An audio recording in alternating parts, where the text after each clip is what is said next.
Election commission of Pakistan के साबिक secretary governor Dilshad का कहना है कि दबाव के तहत पुरानी हल्काबंदियों पर इंतखाबात कराए गए तो वो गैर आईनी तस्वुर किए जाएंगे। लाहौर हाई कोर्ट की जानिब से इलेक्शन कमीशन को पंजाब में 90 रोज के अंदर इंतखाबात करवाने का हुक्म देना खिलाफ आइन है। आईनी तौर पर इलेक्शन कमीशन सिर्फ सुप्रीम कोर्ट ऑफ पाकिस्तान के अहकामात के ताबे है। इस राय का इजहार गवर्नर दिलशाद ने अपनी एक तहरीर में किया है। अपने कॉलम में वो कहते हैं कि लाहौर हाई कोर्ट ने 10 फरवरी को इलेक्शन कमीशन को 90 रोज की आईनी मुद्दत में पंजाब में नए इंतखाबात की तारीख देने का हुक्म जारी किया था। तहरीरी फैसले में लिखा गया कि इलेक्शन कमीशन गवर्नर पंजाब से मुशावरत के बाद फौरी तारीख का ऐलान करे और इस बात को यकीनी बनाए कि असम्बली तहरीर होने के 90 रोज के अंदर ही इलेक्शन होंगे। इस सिलसिले में गुज़िश्ता रोज इंतखाबात की तारीख पर मुशावरत के लिए गवर्नर पंजाब और इलेक्शन कमीशन का इजलास बेनतीजा खत्म हो गया, जबकि गवर्नर पंजाब ने सूबे में इलेक्शन कराने के लाहौर हाई कोर्ट के हुक्म की तशरीह और वजाहत के लिए दरख्वास्त दायर करने का फैसला कर लिया।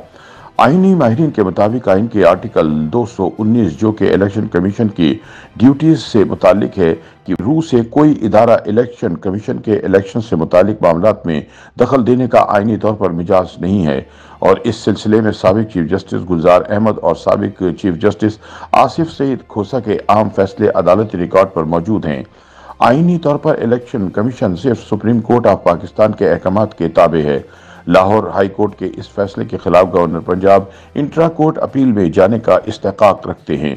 आइन के आर्टिकल 105 के तहत हर सूबे के गवर्नर का आईनी इख्तियार है कि वो सूबाई असम्बली की तहलील के बाद इलेक्शन की तारीख का तयन करे। गवर्नर दिलशाद के मुताबिक मौजूदा हालात में जबकि मुल्क सख्त मुआशी मसाइल से दो चार है, मुश्किल माशी हालात की वजह से ही वजारत खजाना ने इलेक्शन कमीशन को सूबे में इलेक्शन कराने के लिए मतलूबा फंड्स जारी करने से भी इजाजत कर ली है। दोनों सूबों के आईजी साहिबान भी अमन अमान की सूरत हाल के पेश नज़र इलेक्शन के लिए अमला देने से गुरेजा नजर आते हैं। दूसरी तरफ इलेक्शन कमीशन को मुश्तरका मफादात कौंसिल के उस अहम फैसले को भी मद्देनजर रखना होगा जिसके तहत इलेक्शन कमीशन नई मरदमशुमारी के नताइज के बाद नई हल्काबंदियां कराने का पाबंद है। लिहाजा नई हल्काबंदियां ना होने तक इलेक्शन भी नहीं हो सकते। अगर पुरानी हल्काबंदियों पर इंतखाबात कराने का फैसला होता है तो इसे मुश्तरका मफादात कौंसिल के फैसले से इनहराफ तस्वुर करते हुए आला अदलिया में चैलेंज किया जा सकता है। पुरानी हल्काबंदियों पर इलेक्शन कराना आइन के आर्टिकल 51 के भी मुनाफी है। नई मरदमशुमारी के हतमी नताइज सामने आने के बाद अगर पंजाब की आबादी में इजाफा रिकॉर्ड किया गया तो आबादी में इजाफे के तनाजुब से कौमी और सूबाई असम्बलियों की नशस्तों में लामहला इजाफा करना होगा, क्योंकि 2017 में मरदमशुमारी की उजलत में तैयार करदा नताइज में पंजाब की कौमी असम्बली की नशस्तें 149 से कम करके 141 कर दी गई थी और बाकी 8 नशस्तें बलूचिस्तान, फाटा और इस्लामाबाद में तकसीम कर दी गई थीं। 2018 के आम इंतखाबात मरदमशुमारी के अबूरी नताइज पेश नज़र रखकर कराए गए थे। उस वक्त भी सूबा सिंध की अहम सियासी जमात MQM ने शदीद एतराज़ात उठाए थे, जिसके बाद मुश्तरका मफादात कौंसिल के फैसले में 2023 में मुकम्मल अमल दरामद कराने का तहरीरी मुआहदा हो गया था। नई मरदमशुमारी के हतमी नताइज 30 अप्रैल तक मुतवक्को हैं। हतमी गजट नोटिफिकेशन के बाद नई हल्काबंदियों का काम 4 माह के अंदर मुकम्मल कराना आईनी तौर पर लाजमी है। इलेक्शन कमीशन नई हल्काबंदियां कराने के बाद ही इलेक्शन शेड्यूल जारी कर सकेगा।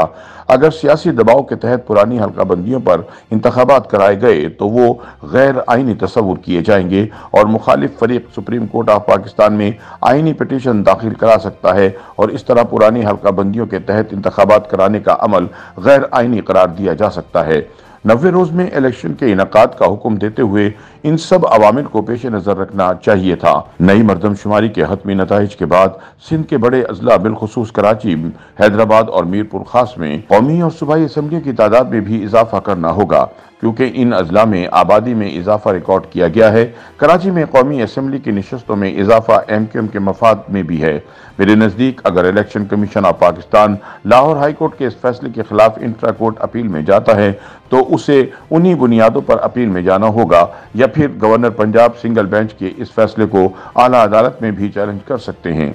दूसरी जानिब लगता है कि सदर मुमलिकत ने चीफ इलेक्शन कमिश्नर के नाम अपने खत में पंजाब और खैबर पख्तूनख्वा में इंतखाबात की तारीख का फौरी ऐलान करने की ताकीद करते हुए आइन के आर्टिकल 219 को मद्देनजर नहीं रखा।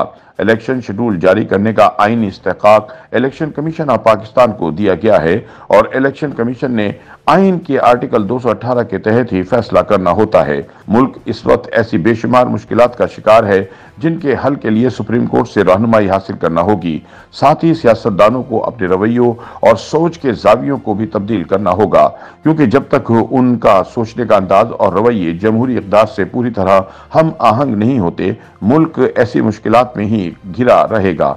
इलेक्शन कमीशन को आइन के आर्टिकल 224 और 105 के मुताबिक आगे बढ़ते हुए दोनों सूबों में इंतखाबात के मुज़म्मरात को भी मद्देनजर रखना होगा।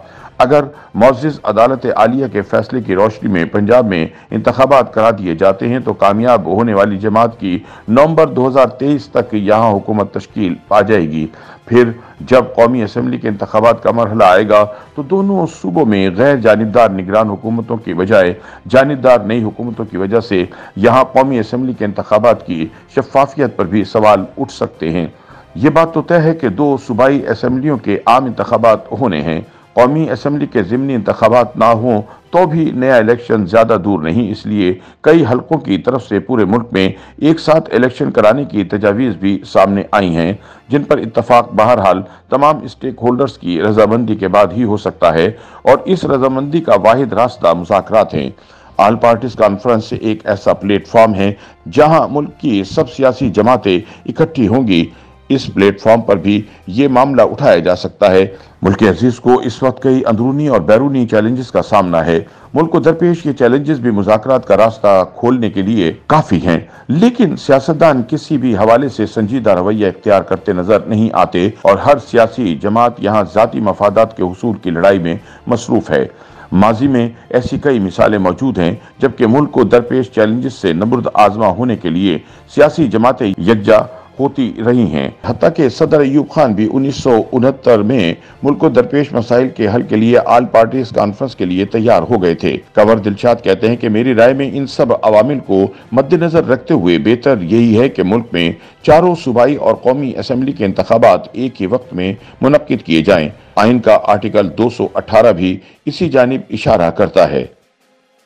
YouTube पर गूगली न्यूज देखने के लिए youtube.com की सर्च बार में गूगली न्यूज टीवी टाइप करें। गूगली न्यूज के पेज पर सुर्ख रंग के सब्सक्रिप्शन वाले बटन पर क्लिक करना ना भूलिए। YouTube पेज पर अपलोड होने वाली वीडियोस से बाखबर रहने के लिए बेल आइकन पर क्लिक कीजिए। आपको हर नई वीडियो के बारे में नोटिफिकेशन मौसूल हो जाएगा।